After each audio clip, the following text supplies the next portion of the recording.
Today we're going to talk about barbell bent over rows. Rows are an awesome exercise. Works basically your entire posterior chain, so your entire backside, focusing on your spinal erectors, your lats, your rear deltoids, and your traps, and it's a lot of core as well.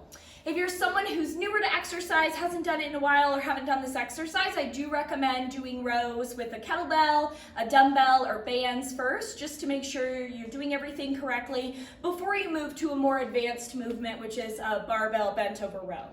So when I get started with this one, you want it to be in the rack, if you're starting in the rack or on the floor. So I'm gonna have my hands about shoulder distance apart, and my feet are about hip distance apart. Make sure you're moving according to your own anatomy and what feels comfortable, but that's pretty standard guideline. So I'm gonna be right up on it when I go to pick it up. So I'm gonna pick it up, walk back away from the rack, and then you wanna make sure you send your hips back like you're gonna do a Romanian deadlift, so that you have a clear path from the floor up to your body. And then I'm gonna have my neck in line with my spine.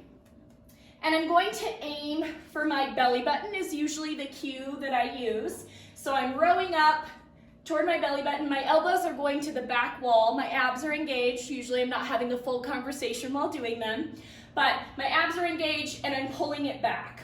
Some of the biggest mistakes that I see on this one is that I'm rowing it up too high, more toward my chest, and then my wrists look really awkward, my elbows go out to the sides, and my shoulders usually come up to my ears. So we don't want that.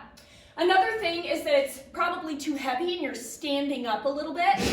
So then it's like an awkward upright row and back row at the same time.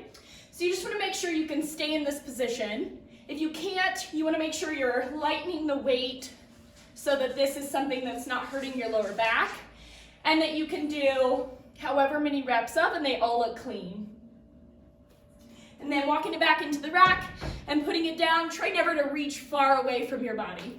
Hope that helps.